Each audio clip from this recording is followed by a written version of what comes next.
BJP के प्रदेश कार्यालय में किसान मोर्चा का आज महत्वपूर्ण बैठक हुआ। कह सकते हैं कि चुनाव से पहले किसान मोर्चा की बैठक काफी महत्वपूर्ण माना जा रहा है। ऐसे में राज्य के किसानों को लेकर के कई अहम बातें की गई और सरकार पर गंभीर आरोप भी लगाए। तो इस बैठक में क्या कुछ कहा बीजेपी किसान मोर्चा के नेताओं ने, चलिए हम आपको सुनाते हैं। और सेंट मार्टिन आइलैंड में अमेरिका अपना नेवल बेस बनाना चाह रहा है।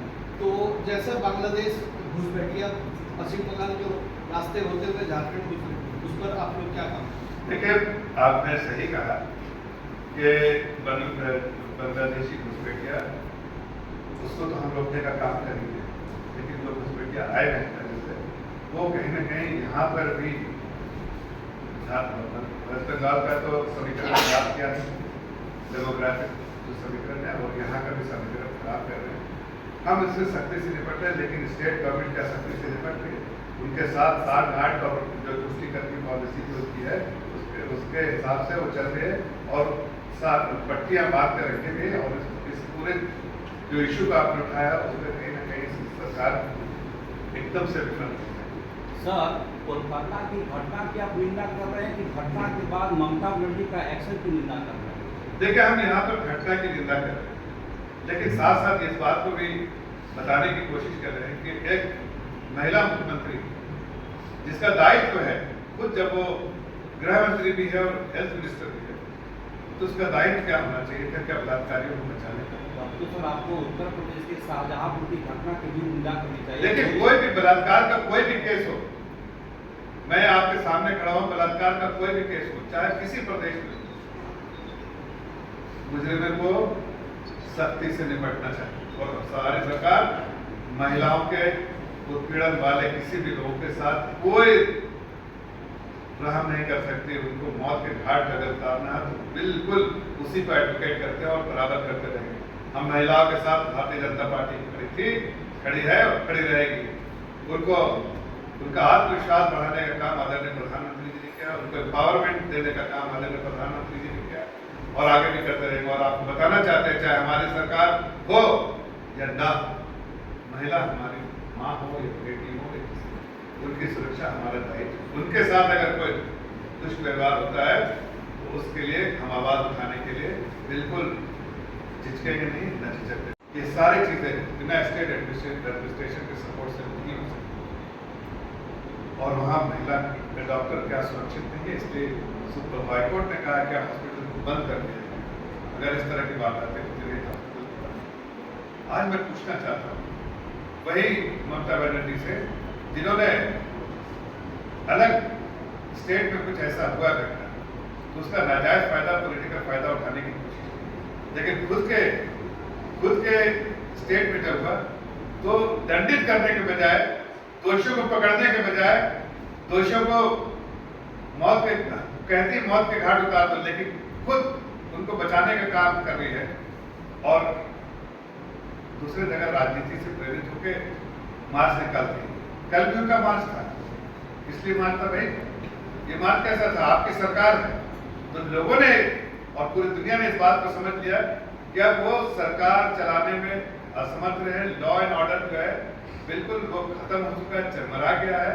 और खुद ममता बनर्जी जब इस रोड पर उतर जाते हैं, मुख्य जो सरकार की है, खुद मुख्यमंत्री होते हुए, होम मिनिस्टर होते हुए और हेल्थ मिनिस्टर होते हुए अगर रोड पर उतरते हैं तो अपने आप को एक्सपोज करते हैं। इसका दो ही मकसद हो सकता है, या तो वो हथियारों को, वो बलात्कारियों को बचाना चाहते हैं और उनको पर्दा ढकना चाहते हैं, या खुद इस बात को बताना चाहते हैं कि अब हमसे सरकार नहीं चल पाएगी, इसलिए कि हम लॉ एंड ऑर्डर को मेंटेन नहीं कर सकते, असमर्थ मेंटेन करें।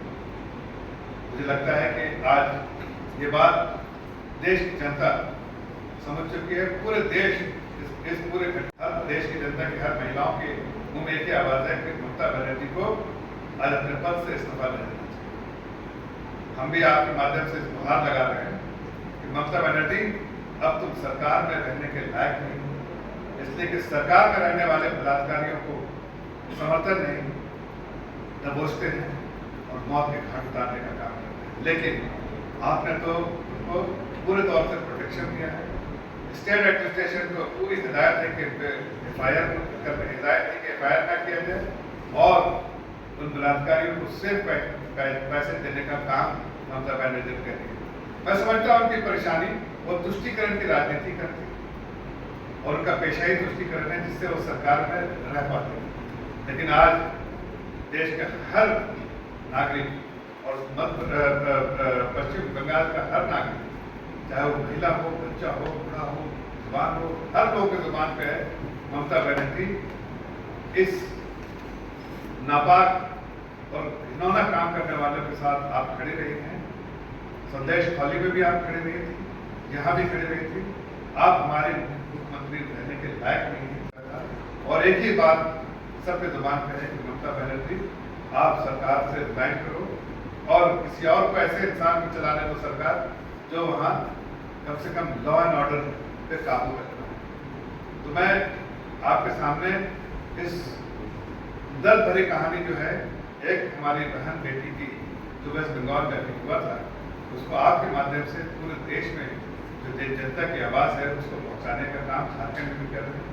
और साथ साथ ये भी कहना चाहते हैं कि झारखंड की सरकार भी कहीं ना कहीं आंख बंद करके बैठी है कि इस प्रदेश में हर दिन 5 बलात्कार महिलाओं के साथ होता है और 5 हत्या होती है, फिर भी सरकार अंधी है, बहरी है, गूंगी है, सिर्फ माल कमाने में, करप्शन का पैसा जोड़ने में इसी में लग गई है। और यहाँ से ये जो एक स्लीपर सेल की तरह काम करती है, जो यहाँ की सरकार जो यहाँ से चंदा देती है, वो जाके बाकी अपने इंडिया अलायंस पार्टनर को पहुँचाने का भी दावा करती है। मैं इन बातों के साथ खत्म करता हूँ। आपसे कुछ सवाल आज का मुद्दा नहीं है, लेकिन अगर कोई जीतने वाला कैंडिडेट होगा सर हमारी पार्टी कंसिडर करती है, लेकिन आज का मुद्दा जो है इतना दर्द भरा ये आज का मुद्दा है, मतलब मन में पीड़ा हो रहा था। इसमें आज मैं कोई राजनीतिक बात नहीं करूंगा। मैं आपसे भी आग्रह करूंगा कि इस मुद्दे को इस समाज से जुड़ा हुआ है मुद्दा है। ममता बनर्जी सामाजिक तौर से भी बिल्कुल करप्ट हो गई है। वो ऐसे तो करप्शन में डूबी भी है, लेकिन सामाजिक तौर से कम उससे उम्मीद थी एक महिला होने के नाते कि वो सामाजिक तौर से कम करप्ट नहीं हुई। आज वो उससे भी करप्ट हो गई है। इसलिए मुझे आप लोगों से आग्रह करना है इस बात को उठाइए। यह समाज की बात है और इसके लिए किसी पार्टी और पॉलिटिक्स को नजरिए से हम नहीं देख रहे। ये हमारी बहन माताओं बेटियों का सवाल है और इसको हम सभी लोग के दायित्व है कि इस चीज को दूर उठाना चाहिए, ताकि ऐसे मुख्यमंत्री, निर्दयी मुख्यमंत्री जो बलात्कारियों के साथ खड़ी है, कम से कम उसका साथ छोड़ने का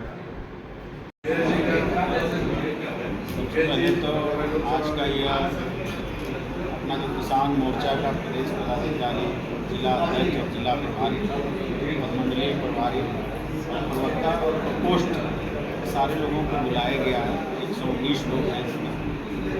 पूरे प्रदेश में किसान मोर्चा को गाँव तक पहुंचना है और जो जैविक कृषि है इसको बढ़ाने के लिए हम गांव स्तर पे कार्यकर्ताओं का एक टीम और समूह बना रहे हैं। उसको लेकर आज का यह बैठक महत्वपूर्ण है।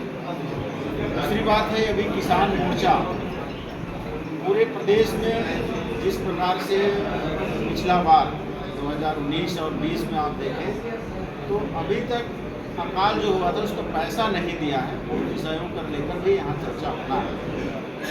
दूसरा जो बीमा होना था, किसानों का जो बीमा किया जा रहा है, वो भी ये सरकार ने कृषि बीमा जो योजना था उसको बंद किया है, उसको लेकर भी आज की इस बैठक में चर्चा होनी है।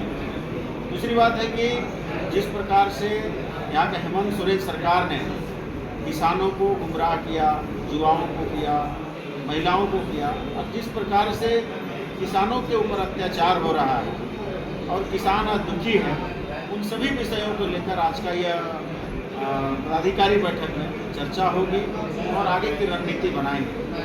और जो हमारा 23 तारीख को